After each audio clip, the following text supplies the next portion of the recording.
Hey, it's Jim Pfaff. This is the Conservative Caucus podcast. I'm president of TCC. Had a discussion with my friend Vicki McKenna in Wisconsin recently. This was on election day, before Donald Trump had a resounding win at the polls. Kind of interesting, the insights we had. I think it's worthwhile watching this in retrospect, because I think we all didn't know what was going to take place. And you're going to get what I was thinking at the time. So, in other words, to connect with us then, please go to theconservativecaucus.org. You can send us a message. Give me any thoughts or ideas that you have for podcast people you'd like for us to talk to. I think we can get to anyone you're thinking about, or we'll certainly try. So your feedback is important as we develop this podcast. Also, while you're at the website, be sure to check out all of our resources for grassroots lobbying tips, grassroots activity in your local community, in your state, and even with your congressman. Democrat rebuttals. We rebut the Democrats on idiot ideas that they have. And also, we have our Citizen Action Kit that will give you an amazing amount of resources to learn how to become effective in your local community. And of course, let us know when you need help. Just contact us there. Go to the top right of the website, sign up, and you can get connected to the Citizen Action Kit. With that, here's my conversation with Vicki McKenna of WIBA in Wisconsin.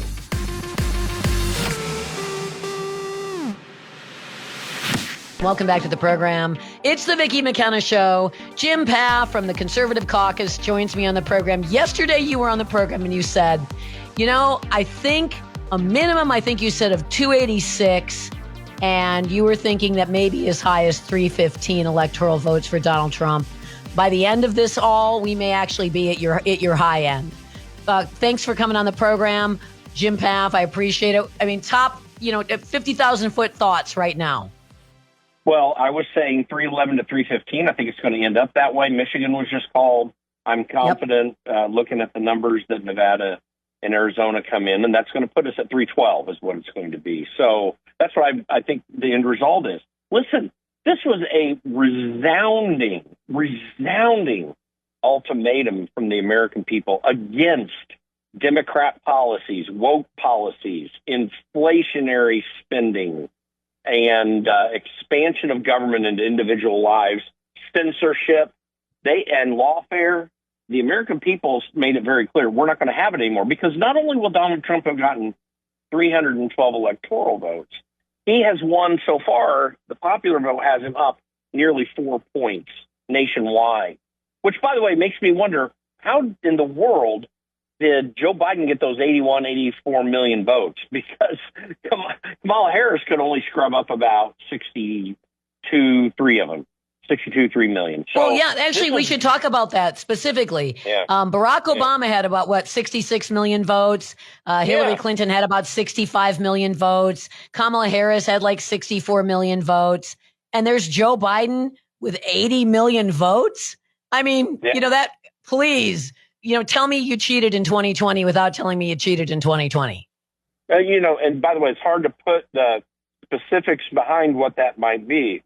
But that is a statistical outlier now. I mean, we all thought it kind of was in 2020. Now we know it was because of this result. Win or lose with Donald Trump, if she could only scrub up 62 million votes, I mean, it's crazy. And Donald Trump got nearly as many votes this year as he did in 2020, just underneath it. So, you can count, 5-6 million votes less from one presidential election to another. But when you're getting in the range of 20 million, which is where we're at, that's a statistical anomaly. A lot of things got dynamited last night. Lawfare. I mean, you and I were just chatting about Letitia James. She's thrown down the gauntlet again. Go home, you're drunk. Yeah. Obviously, zero lessons were learned, right? Obviously, the left, in fact, I saw this. Hispanic people now, we had the Starr County, Texas result. 98% Hispanic area in Texas. Went by 60 points for Hillary Clinton, just went by 16 points for Donald Trump. And, today they were calling the Hispanics in Starr County racists. That failed. You've not learned a single lesson, have you? But, the popular vote, that got dynamited. So lawfare got dynamited. Racism got dynamited. The national popular vote, I guess, we probably just stuck a stake in the heart of that thing since Donald Trump just won the popular vote. I think, in fairly short order, you're going to see the Handmaid's Tale lie dynamited. It's just every edifice that they had created, every Potemkin issue, they're just falling from the sky right now, and the left has no way to cope. No, they don't. And look, I'm going to put an exclamation point on what you just said. Literally everything that Democrats have been saying over the last 9 or so years is a lie. Everything the media has said over the 9 or so last years is a lie. They lied consistently because they saw that their power base was under threat. Their design this century to implement in full measure the progressive project in this country, which began in the early 20th century, late 19th, early 20th century, they wanted to cement it permanently into American society. It was under threat over the last 9 years. And as of yesterday, it was destroyed on the polls. Now, we do have to bring it in over the next 4 years. And I feel pretty confident that that's the case. Donald Trump made it very clear in his acceptance speech that he said promises made, promises kept. That it was his mantra last night in his acceptance speech. I'm very encouraged to hear that. And if he is willing to do that with the help of Elon Musk and all the other people that he's promised to be a part of this, even what RFK Jr. wants to do. Last night he said, I told RFK Jr., you can't get to the oil, but you can have all the help. And there are some concerns about how that'll play out. But frankly, I think if RFK Jr. is right, if he has the ability to get to some of these things, we have an opportunity to get our country to fulfill the vision that began with Ronald Reagan, that was taken away from America when George H.W. Bush became president, when Bob Dole ran for president. Every one of these people, the ones that are still alive, who endorsed against Donald Trump to Kamala Harris, we have a chance to take it all back. That's the promise of what happened last night. I think we can as well. Not that the left is going to go gently into their election loss. They're not going to do that. They're not going to stop trying to cheat, scheme, attack people. The petty tyranny will continue, I think, apace. That doesn't just go away because they lost, because we're talking about an ideology here. This is a belief system. But this new coalition that won this election last night, I think it's sustainable based on his acceptance speech. I think this new coalition is not a coalition of just or mere frustration or just because inflation is high. And at least everyone I talked to, and I got to talk to quite a cross section of people, they want peace and unity. They're tired of having their neighbors told to hate them. They're tired of being constantly told that they're crap. And it's because it's demoralizing. And they want to love this country, and they want an America that they imagined once existed, whether it did or not. I don't know. Maybe I wasn't alive, but they want an America that they have idealized. And that was Trump's promise. And I look at this coalition and I'm thinking to myself, if he keeps his promises, we may have that idealized America that a lot of us imagine existed when we hear the Star-Spangled Banner. Listen, that America did exist. It existed all the way into this century, and then it got suddenly taken away, beginning somewhat with the Clinton administration and thereafter. That idealized America, not the caricature that we saw on television from the 1950s, but I'm talking about this idea that if I just work hard, if I just do what I do, I'm going to reap the benefits of that effort, and no one's going to take it away from me. That hope, that belief has been taken away, mostly by Democrats and even some Republicans who worked in this whole uniparty thing. This is the chance to get that back. It's not going to necessarily look precisely like anything in our past. It will have all the fundamental characteristics of that and look like our future. That we have that core. What happened last night is it proved that America still has that core that made us a great nation, because those people came out today. As to the coalition, I believe it will stay together. I really do see that this is a natural coalition. It's not just that Donald Trump remade the Republican Party after his likeness. I actually don't think he did that. He remade the Republican Party in America's likeness. And that is why I believe it's going to continue forward from here in a positive way for everyone's benefit, no matter how much Democrats gripe and scream and throw their temper no one will be hurt, as they're going to be doing.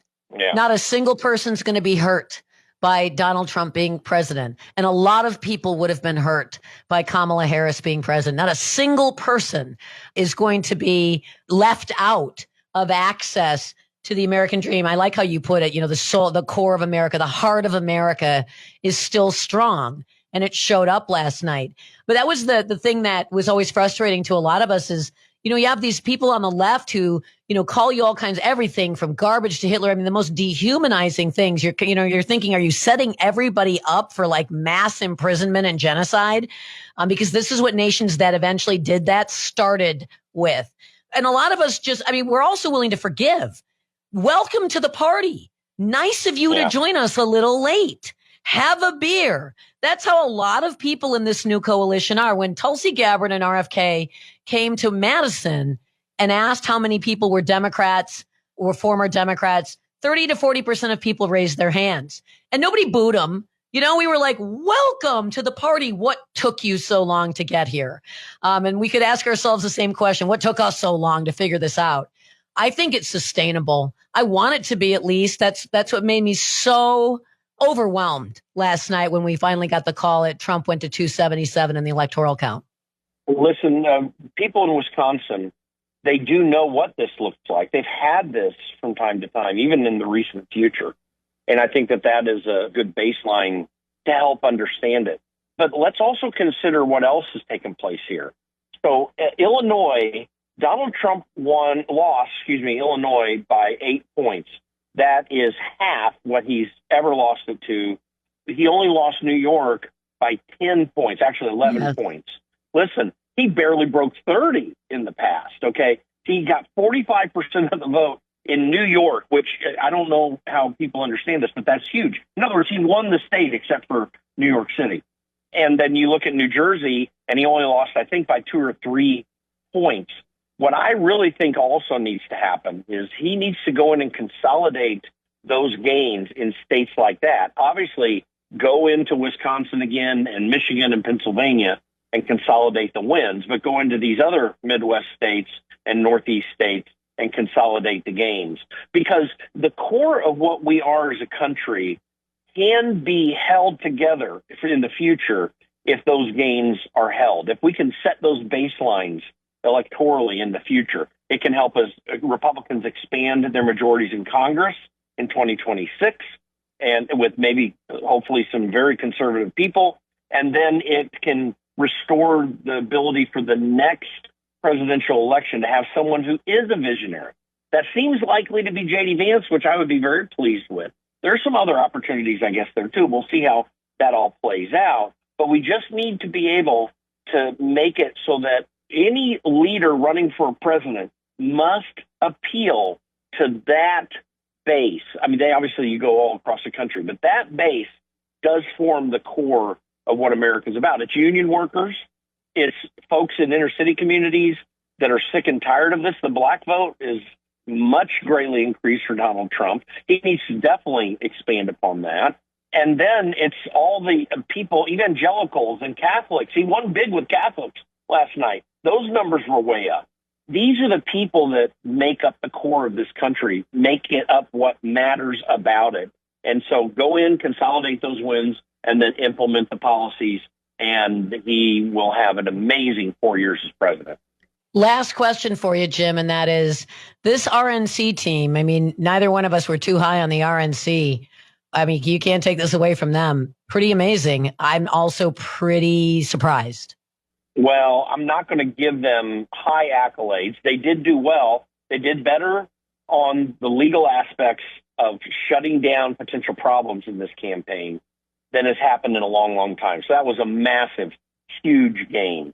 They did a highly competent job of helping Donald Trump do all those things that he does well, the events and media stuff. And, all that stuff went really well.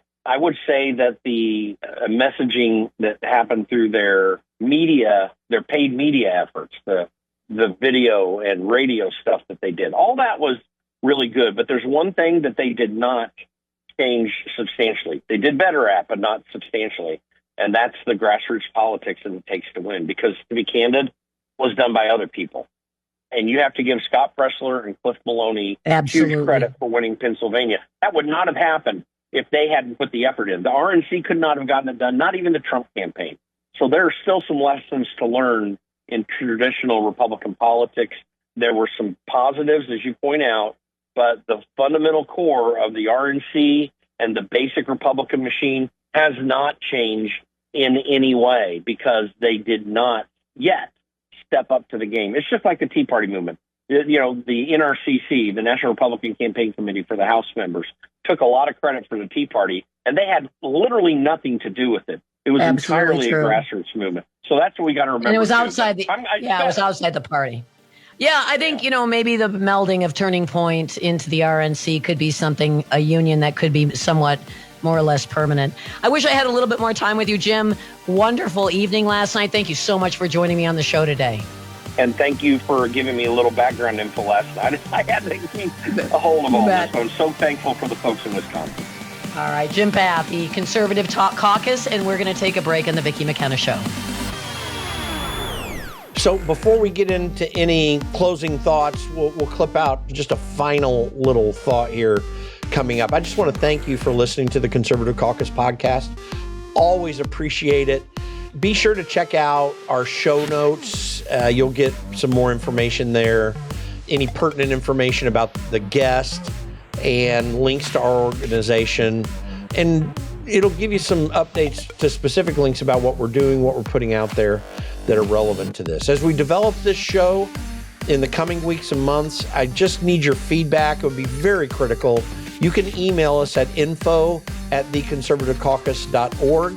That's info@theconservativecaucus.org. And, if you'd like to hear anything, just please click and subscribe to the podcast. Go to your podcast app where you're listening to the episode. Make sure you're subscribing and share it with a friend who may be interested. There's a lot of great information coming across here that we'd love to give to you. So, and again, go to theconservativecaucus.org, sign up for our Citizen Action Center. Here are some final thoughts.